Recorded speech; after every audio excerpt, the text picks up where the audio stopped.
Om Swastiastu, perkenalkan nama saya Ika Deok Krisnasayana dengan NIM 2255015012. Di sini saya akan mempresentasikan UTS rancangan topik tugas akhir. Rancangan tugas akhir. Yang pertama adalah topik tugas akhir yaitu rancangan e-commerce usaha kecil dan menengah untuk mengembangkan hasil pertanian di Desa Cempaka. Yang kedua ada judul tugas akhir yaitu pengembangan sistem penjualan hasil pertanian Desa Cempaka. Selanjutnya, pada bab 1 latar belakang. Pada kondisi ideal, pertanian di Desa Cempaka sebagian besar digeluti oleh masyarakat dikarenakan kontur tanah dan tingkat kesuburan yang baik. Selain itu, masyarakat Desa Cempaka memiliki wawasan yang sangat baik mengenai pertanian seiring berkembangnya bidang tersebut dan peluang bisnis, maka ikut berkembang pula usaha-usaha penjualan hasil pertanian Desa Cempaka di bidang pertanian. Namun, kenyataannya di lapangan berbeda dari yang diharapkan.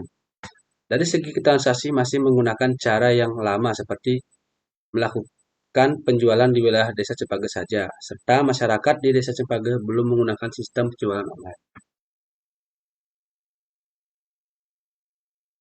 Jadi, peneliti memberikan solusi yaitu membuat sebuah website yaitu pengembangan sistem penjualan hasil pertanian Desa Cempaka berbasis web. Selanjutnya ada rumusan masalah.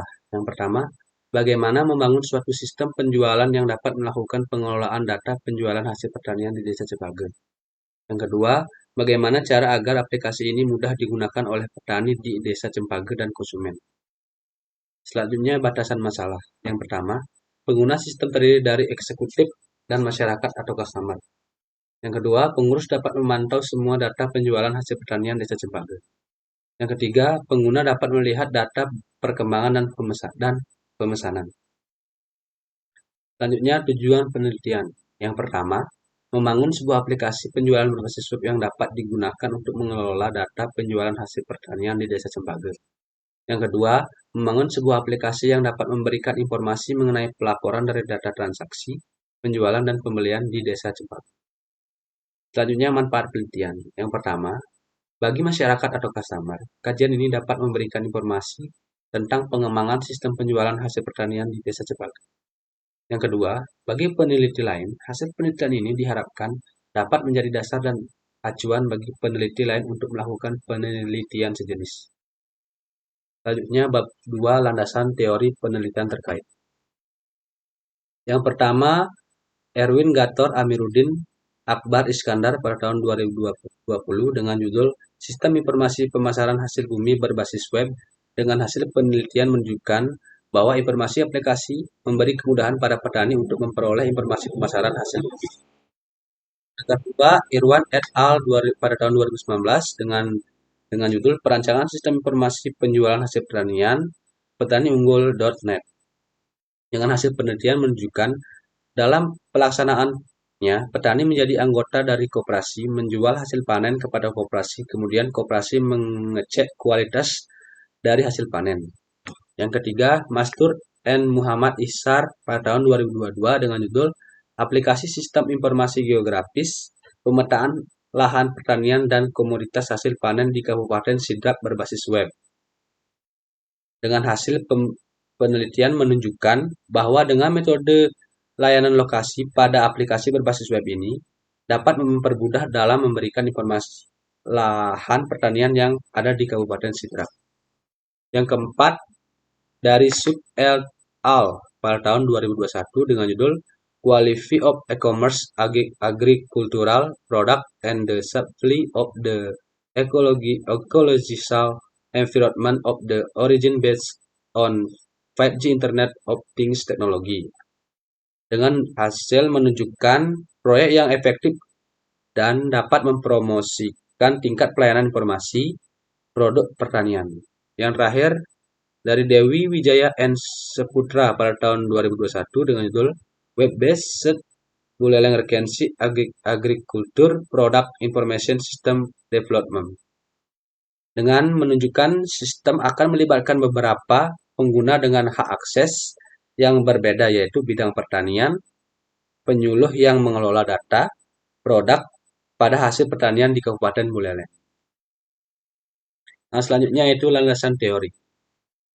Yang pertama, pengembangan web. Pengembangan web merupakan istilah luas untuk pekerjaan yang berkaitan dengan pengembangan internet atau jaringan pribadi. Selanjutnya, software. Software dapat didefinisikan sebagai instruksi terprogram yang disimpan di dalam memori komputer digital dan berbentuk sebagai program yang caranya penggunaannya yaitu dengan dieksekusi oleh prosesor. Adapun software yang digunakan yaitu terdiri dari SAMPP dan Visual Code. Selanjutnya ada bahasa pemrograman, merupakan sekumpulan instruksi yang diberikan kepada komputer untuk dapat melaksanakan tugas-tugas tertentu dalam menyelesaikan suatu permasalahan. Adapun bahasa pemrograman yang digunakan yaitu yang pertama personal home page, yang kedua JavaScript, yang ketiga framework Laravel. Selanjutnya ada UML, merupakan suatu metode pemodelan visual sebagai sarana perancangan sistem berorientasi objek. Adapun bagian-bagian dari UML yaitu yang pertama US diagram, yang kedua activity diagram, yang ketiga class diagram, dan yang keempat sequence diagram. Lalu ada pengertian pertanian menurut Masnur N. Muhammad Iksar pada tahun 2022 yaitu kegiatan pemanfaatan sumber daya yang dilakukan manusia untuk menghasilkan bahan pangan, bahan baku industri, atau sumber energi, serta untuk mengelola lingkungan hidup.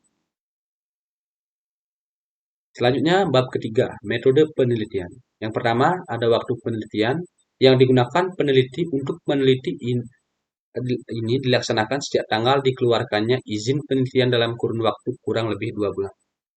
Selanjutnya ada tempat penelitian yang dilakukan di lingkungan masyarakat tempat di Desa Cempage, Kecamatan Banjar, Kabupaten Buleleng.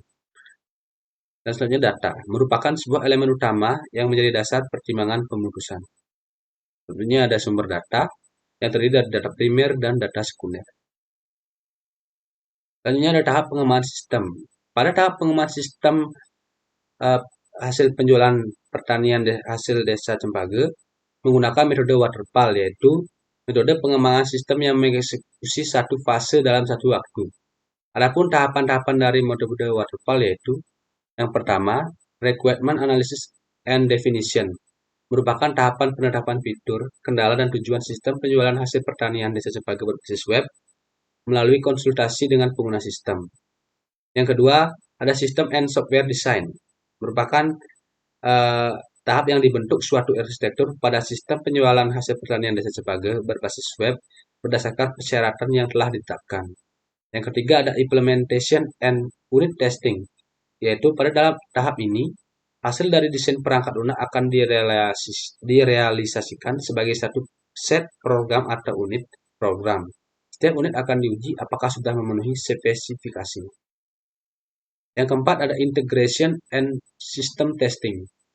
Pada tahap ini, setiap unit program akan diintegrasikan satu sama lain dan diuji sebagai satu sistem yang utuh untuk memastikan sistem sudah memenuhi persyaratan yang ada. Yang terakhir yaitu yang kelima, operation and maintenance. Dalam tahap ini, sistem mulai digunakan.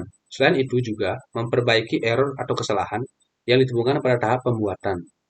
Dan tahap ini juga dilakukan pengembangan sistem seperti penambahan fitur dan fungsi yang baru. Yang terakhir kesimpulan. Berdasarkan analisis dari perancangan sistem penjualan hasil pertanian Desa Cempage berbasis web, proses perancangan sistem informasi meliputi pengumpulan data observasi dari sebuah penganalisan rumusan masalah pada sistem yang bekerja sama sebagai mana mestinya dapat memecah suatu solusi dari pemecahan masalah. Rancangan sistem penjualan hasil pertanian Desa Cempage ini memiliki beberapa fitur yang dimana fitur itu terdiri dari fitur pembelian, fitur pemesanan yang dapat dirancang agar mampu melakukan input data hasil pemeriksaan barang dan dapat menampilkan status pembelian yang terbaru. Baik, sekian dari presentasi saya tutup dengan para Santi. Om Santi Santi Santi.